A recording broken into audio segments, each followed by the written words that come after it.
mostly with Affinity and Extended formats. He has, I believe, a top 50 in Pro Tour Montreal a few months back, and followed that up with a near top 8 performance at Grand Prix Quebec City. So Okay. he's been away from the game for a little while, but he's back and has posted a top 4 finish rather this weekend. A turn 1 Soldier of the Pantheon going to get things started here for Gerlock, and that is a very important card in this matchup, as there are a lot of cards in Gates' decks that cannot block that card. He's got Frostburn, he's got Boros Reckoner, Rakdos Cackler, if it was leashed, can't block it either. So it does actually slide by a lot of guys, as Gates is just going to play a Temple of Triumph, Scry, and move his turn along. An attack for 2 here from the Soldier, going to put Gates down to 18, and Gerlock just going to pass the turn back. Doesn't mean he doesn't have a 2-drop, because Celestial Charm is a card, but if he doesn't, got to be pretty happy with that, as here's an Ash Zealot from Gates.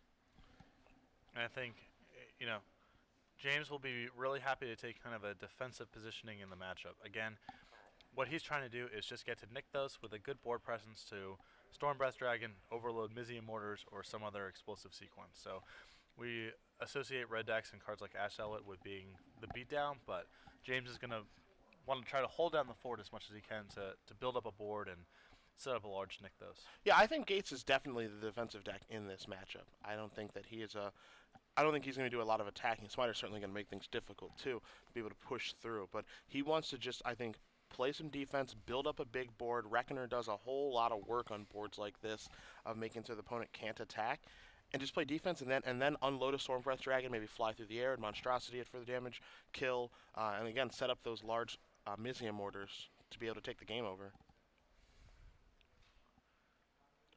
You see him taking a look in his hand right now. I think he's got at least one Burning Emissary over there. Not sure if he has a Nykthos in his hand, but that's the thing, and that's the card that really puts this deck into overdrive. Yeah, Burning Tree Emissary isn't really here to facilitate explosive draws onto the board. It's more about facilitating Nykthos and having an explosive turn through that. So we associate Burning Tree Emissary often with these Firefist Striker draws or what have you, but it's sort of playing a different role in James's deck. Well, Frostburn Weird's going to be the play. He's got a Sacred Foundry, going to pass the turn back. So, again, he's trying to D-up. Trigger there from the Soldier, remembered by Gerlock. So, Gerlock going to go up to 21. As Gates is going to draw his card for the... Or, excuse me, Gerlock going to draw his card for the turn. He does have a Celestial Charm in his hand, and you saw on the turn 2 where Gates could have attacked with his Ash Zealot, chose not to play defense with it, and then Gerlock served in with the Soldier. And I think he had Charm in his hand then, and it looks like he has Charm in his hand now. So, a little trample action is going to happen. He cannot target Soldier of the Oh, Pantheon you make a with good Celestial point. Charm. You make a very good point. I think maybe James missed that on the first one. Alex has copies of God's Willing in his deck. Sure. So there is a way for him to... So that's interesting, because I feel like Gates may have missed that on the first attack, but then he realized it now when this happened. And so first strike's going to happen. Get that out of here. Smiter's going to deal 4 points of damage, because I actually just missed it myself. I think it was just God. I think it was God's Willing. He was playing around on that first turn. Okay. Interesting that he took a Moffat for the second attack, but a correct read, as it were. So Gerlock just reloads with a Voice of Resurgence and passes the turn back. Now, one thing that Gates does have to be cognizant of, is that there's a Celestial Charm in his hand that he does have to worry about. Yes. And I believe James has just picked up a Nykthos, so we might be able to see the extent of his hand with his Burning Tree Emissary. From a board like this, if you haven't really seen the Red Devotion deck in action, something like Burning Tree Emissary and Nykthos could turn on an Overloaded Mortars or a Dragon plus other action this turn. So the Nykthos really allows this deck to go from 0 to 60 in a moment's notice. Yeah. Really, really scary stuff. And as Gates does figure out exactly what he wants to do on his turn, don't forget that after this game, we will have trivia time for you guys. 6 months of premium we'll be giving away during our semifinals. So after this game is over, we'll be bringing it back to the booth. Patrick will explain the rules. I will have the very difficult question for you, and we'll announce our 6-month winner at the conclusion of our semifinals here. James trying to noodle through. There's a lot of math when you have your Nykthos. Oh, I like it. Start by attacking. That implies a pretty big hand from James if that's how he's going to start the turn. Let me get in here with old Ash Zealot. And here we go. There's Storm Breath. So really, really nice turn there from Gates. Also able to pump up Frostburn Weird if necessary. You guys do see Storm Breath Dragon on the screen. Very, very good against a green-white deck, of course. Flying, haste, protection from white, plays defense admirably, and then he's got so much mana that Monstrosity is very realistic, and he can just kill him basically in 2 shots of the air. Yeah, I mean, Monstrosity is happening next turn if James feels like it. That's one of the things that I like about his deck in this matchup is that now the Storm Breath is here and Monstrosity is actually, it's able to happen. He can just simply go, all right, Monstrosity, attack in the air, and then just like chump with all these stupid ground creatures and just kill you that way. Yep. Knowing that he needs to play around Selesnya Charm. And it's also a little bit scary right now, too, that Gerlock is just passing with 5 mana up, because that represents a lot of things from a green-white deck. Again, because these players do have access to each other's deck lists, James can have a pretty good idea of what could be coming. A card like Boon Satyr, a card like Advent of the Worm. We already know about the Selesnya Charm in hand. He knows that Gerlock has access to God's Willing in his deck list. He has 3 of those, so there's a lot of things to be wary of when a green-white deck just passes with 5 mana open. Yeah. And James may want to just Monstrosity the Storm Breath Dragon because of the Monstrous trigger. Alex is going to be compelled to cast spells if he has them in his hand, so James can kind of get a sense of the extent of Alex's action here. And this is sort of what I was talking about before the match started. You know, Alex is not going to do very much to break up James's action. So James's explosive Nykthos hands are just going to happen. Yeah, it's almost like James is goldfishing to a certain extent. Right. You know, where his deck is always going to get to be able to do what it wants to do. As here's an Advent of the Worm in response to the Storm Breath Dragon trigger, so a 5/5 is going to come into play. We'll see how much that Storm Breath is going to deal. Looks like there are only 2 cards hanging out in Gerlock's hand, so that would knock Alex down to 17, and attack from the dragon would knock him down to 10. So it's going to take a couple of turns to take this one over. Advent of the Worm, big boy. And keep in mind, James is at a fairly low life total, and he has to play. He already knows that Selesnya Charm is available, and Advent of the God's Willing is a card in Alex's deck as well. So he's not quite as safe as it appears on the surface. There are possibly backdoor draws that allow Alex to kill him here. So this is not him slow rolling. He has to be cautious. That's the last of Reckoner. The last of his Nykthos mana. Yeah. And there's one thing also don't forget either, is that a Johnny Caller the Pride had 2 of in this deck. So we could see, a card like Advent Worm just go to the skies and then be Selesnya Charmed for enough damage to kill him. So he needs to tread very lightly here. Yes, Gerlock only does have 2 cards in his hand, but they could be the perfect 2. Right.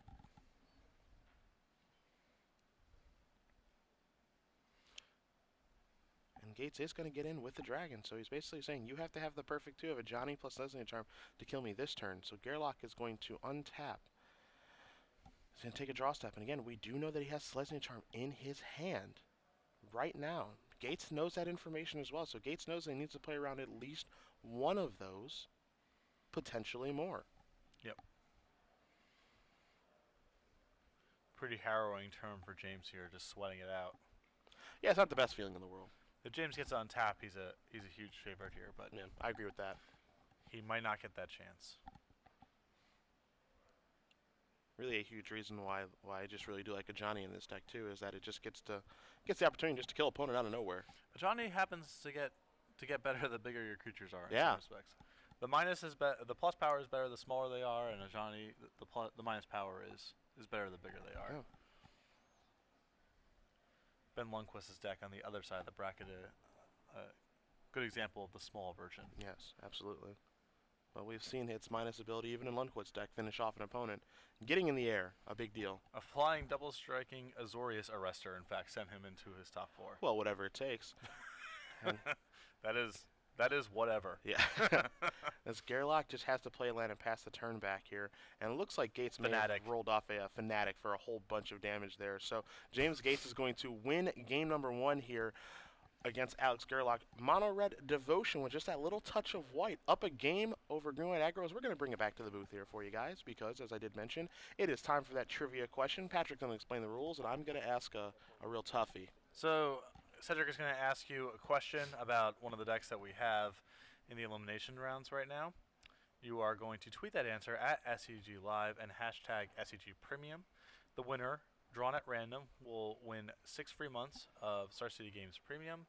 It is not who answers first, but rather one person drawn at random amongst the correct answers. So don't worry about speed. That doesn't matter here. So the question is, if you take a look at James Gates' deck list, in his sideboard, He's kind of got a weird looking 4 of in there that you would often normally find in the main deck of a mono red strategy, especially when you're trying to give the beatdowns. There, a 1-drop that's kind of just hanging out over there. A lot of people wondering, what's that doing in the sideboard? I normally find it in the main deck. And if you're able to name that 1-drop that's hanging out in Gates' sideboard, hashtag your answer with the hashtag of SCG Premium on Twitter, and we will announce the winner who does get this question correct at the conclusion of our semifinal round. So again, do remember that it is about accuracy, not speed, as we do make our way over to the sideboards here. Gerlock's going to be on the play, so we will start there. He does have 3 copies of Unflinching Courage, 3 Rootborn Defenses, 3 Mistcutter Hydras, 3 Celestial Flares, an additional Johnny Caller of the Pride, and 2 Pelucranos World Eater. It's interesting, I think, in this matchup because Unflinching Courage is a very easy one to want to sideboard in against a typical red deck. But this is like a bigger red deck, so I'm curious as to your thoughts about how good Unflinching Courage is in this matchup. If game one is any indicator, the games really aren't about life gain and racing that way. It's just about your board presence. I don't think Unflinching Courage really fits into that model, and James is bringing in 3 additional copies of Chain to the Rocks, Sure. which is a tool that regular aggressive mono red decks do not have. So I actually think Unflinching Courage is quite poor to bring in here. Okay. The rest of those sideboard cards, Celestial Affair, not going to have a lot of targets, Rootborn Defenses, not really that kind of deck. But, to be fair, a card like Mizium Mortars, having Rootborn Defenses to maybe counteract that could be pretty good. But it is kind of difficult to leave up 3 mana the entire time, too. Yep. 2 Pelucranos World Eater. That one's a little bit interesting too because I know, as you mentioned in your smaller red deck, again that card is a nightmare for you. That's a 5/5, shuts down kind of your army. You have to have active treason for it, and then if it does get to untap, then you have the monstrosity of it that gets to ping off the little 1 and 2 toughness creatures, and that thing's just grown out of control. But in this matchup, again, where this isn't a hyper aggressive red deck, I'm not sure how good Pelucranos is here either. Yeah, it might be marginal. I actually think that Celestial Flare has a little bit of legs here because it's a reasonable answer to Dragon, especially since James often will not be able to attack with any other creatures on the ground because of various smiters and voices or whatever. Sure. That game was James basically trying to keep the ground locked up and let Dragon do its thing. Okay. So Celestial Flare actually might fit in kind of nicely with, if that's the way the game plays out, Celestial Flare could be pretty good for Alex. You take a look at Gates' sideboard over here: 4 Fire Drinker Satyr, 2 Assemble the Legion, 3 Chain of the Rocks, 4 Boros Charmer, Porphyros God of the Forge, and additional Mizium Mortars. You mentioned Chain of the Rocks going to come in. I certainly agree with you there. Porphyros God of the Forge, a card that he's talked a lot about over the course of this weekend, that one in his sideboard has been very, very powerful. And it's a card that Gerlock really has difficulty getting off of the board. And if it's going to stay there for a while, it's going to just spiral out of control, as we saw in that first game, if that's any indication. And then the additional copy of Mizium Mortars, I think, is certainly going to join us. Having 8 removal spells after sideboard, really high-powered removal spells, seems like a really good idea. Yeah, Porphyros is there mostly for other control decks, and it's possible that it has some legs in this matchup as well. The concern that I would have is Selesnya Charm gives Alex an out to it that other decks don't. Other control decks really don't have. And the fact that it's going to be marginal in some games anyway, because James is trying to overwhelm Alex and not nickel and dime him with little like Porphyros triggers and Ash Cell hits. But that said, the matchup probably slows down a little bit in the post-board games with all of James' removal, and Porphyros potentially gives him another very explosive play. I think that he definitely wants the additional removal spells. So 3 Chain to the Rocks and the additional Mizium Mortars are coming in, certainly, and I would get Hammer Porphyros out of this deck as fast as possible. Yeah. Alex's deck is incredibly well suited to fight that card. You're not really going to be able to take advantage of haste in this matchup. Those 3/3s even aren't really all that great, unfortunately. So we'll see how both players use sideboard, as Gerlock, again, is going to be on the play here. He's already taking a look at his opening 7. Gate's going to lay out his, and we will be underway here in Game 2 shortly. And, of course, if we do have results on what's happening in that Lundqvist versus Calvin matchup, you've got Boros versus Esper on the other side, we'll let you guys know at home for those of you who are rooting for him. Both players are going to keep. Gerlock going to start off with a Temple Garden tapped. And there is the Boros Guildgate, everyone's favorite. Well, if James is going to have it on any turn, it might as well be turn 1, right? Yeah, I'm with you. I'm with you. The least harm. Let's see what Gerlock's second turn is going to be. There's an Experiment 1 that's off curve. Yeah. But better now than later. As Gates is going to play a Mountain. And there's a Frostburn Weird to play a little bit of defense. And James, again, has Nykthos in hand, so if he has a quality draw here, he's going to get to do his thing. I've seen him sliding forward a Boros Reckoner too, so a lot of devotion available. And Gerlock is just going to play a Plains and pass the turn back. Again, this represents a lot of things from the green-white deck. But nothing James really cares about. Mm-hmm. That's the critical thing. A card like Boonsater, not very scary right now. Sledging Charm, not terribly scary either. It'd be one thing if James had to play something resembling an honest game here, but that doesn't appear to be the case if he has Nykthos in hand. Gates is going to go down to 18. He's going to cast a Boros Reckoner, and he's likely just going to pass the turn back. Again, just playing defense and just setting up. Yeah. Because he knows his role in this matchup is not to be the aggressor. It's kind of tough to be the aggressor against a green-white deck, as here's a Sledging Charm on the end step. Going to make a 2-2 Reduke token in just a moment, and it's going to evolve that experiment one. So a couple of 2-2s out there for Gerlock. Not that well suited to brawl with Boros Reckoner and Frostburn Weird just yet. Gerlock going to draw a card here. See what the green-white mage can do to get through that Reckoner and Frostburn Weird. No easy feat to get through those cards. No. There's a Plains to start the turn. He does have double green for Advent of the Worm, so most of his spells are going to be online here.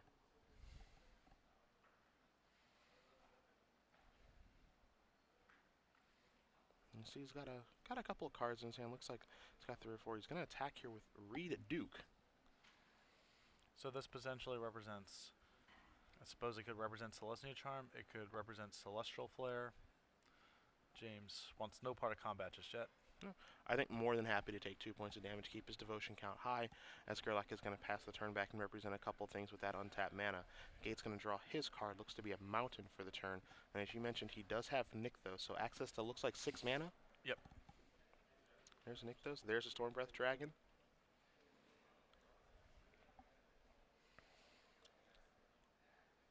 And there's an Advent of the Worm on the end step. So Stormbreath Dragon, again, going to play defense. And again, I like what Gates is doing this game.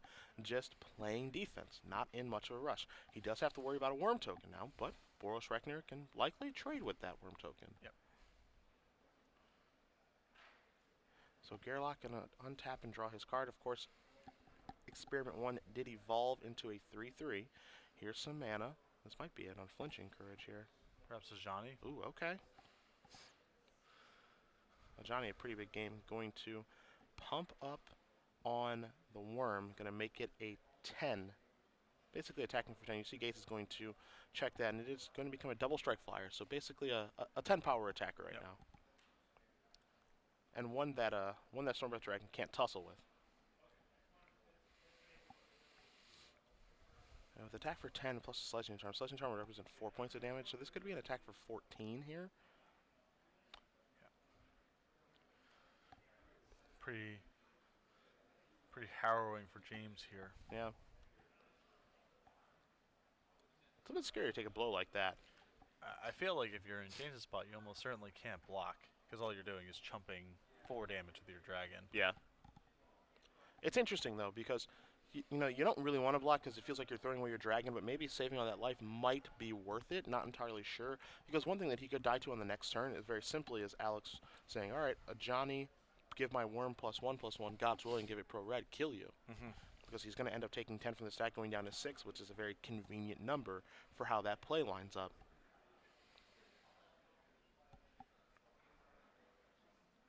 You see Gates really considering, I think, chump blocking here, Patrick. Yeah, no, yeah, he's just taking the hit. I understand there's cards you're worried about, and there's the potential to die in the next turn, but I don't think throwing away your Stormbreath Dragon for 4 damage leads to a win against any of the cards you're trying to play around here. Okay. Looks like Fnatic Mogi was rolled off the top there for Gates. His Nykthos can add him 3, 4, 5, 6, 7 mana, so he has access to 8 mana, and that's not including a land drop yet, or a potential Nykthos as well. So you see him doing the math. Is there some potential for Alex to actually die from this spot? How much is Fnatic for? 3, 4, 5, 6, 7, 8, and then the next one's 9, so that's 17 if he has 2 of them. Well, he just rolled by 2 of them, and he has a Nykthos in his hand, so we have a big turn coming. Oh yeah. Oh boy. Buckle up. Yeah. This could be lethal from nowhere, basically. You see him moving around his resources, trying to figure out exactly how much damage can I deal, where does it need to go. This has to be a very uncomfortable feeling if you're Gerlock. Yeah. All right, he's going to start by activating Nykthos for That's mana. 7 red in the pool. Oh boy. Yep. 7 minus 2 is 5. 5 plus 3, 4, 5, 6, 5 plus 7 is 12. Now Minus 4 is 8. 8 floating, so that's a trigger for 8 damage. 8 mana floating. Okay. 4 mana floating. So that's 9. That knocks Alex to 3. So if he sends Dragon plus Reckoner, I don't know if there's any way for. I guess he can chump. I think Dragon just does it, right? Well, he has to. Oh, he can't even cast Celestial Flare. Yeah. He just right. He doesn't have white available. Yeah. He just says get in there, and Yeah, that's gonna do it. What an insane turn! Whoa. James Gates is going to defeat Alex Gerlock. Mono red Devotion defeats green white aggro. 2 games to 0. As we mentioned before at the top of the match, Gates had already defeated Gerlock once, does it again, and he is moving on to the finals.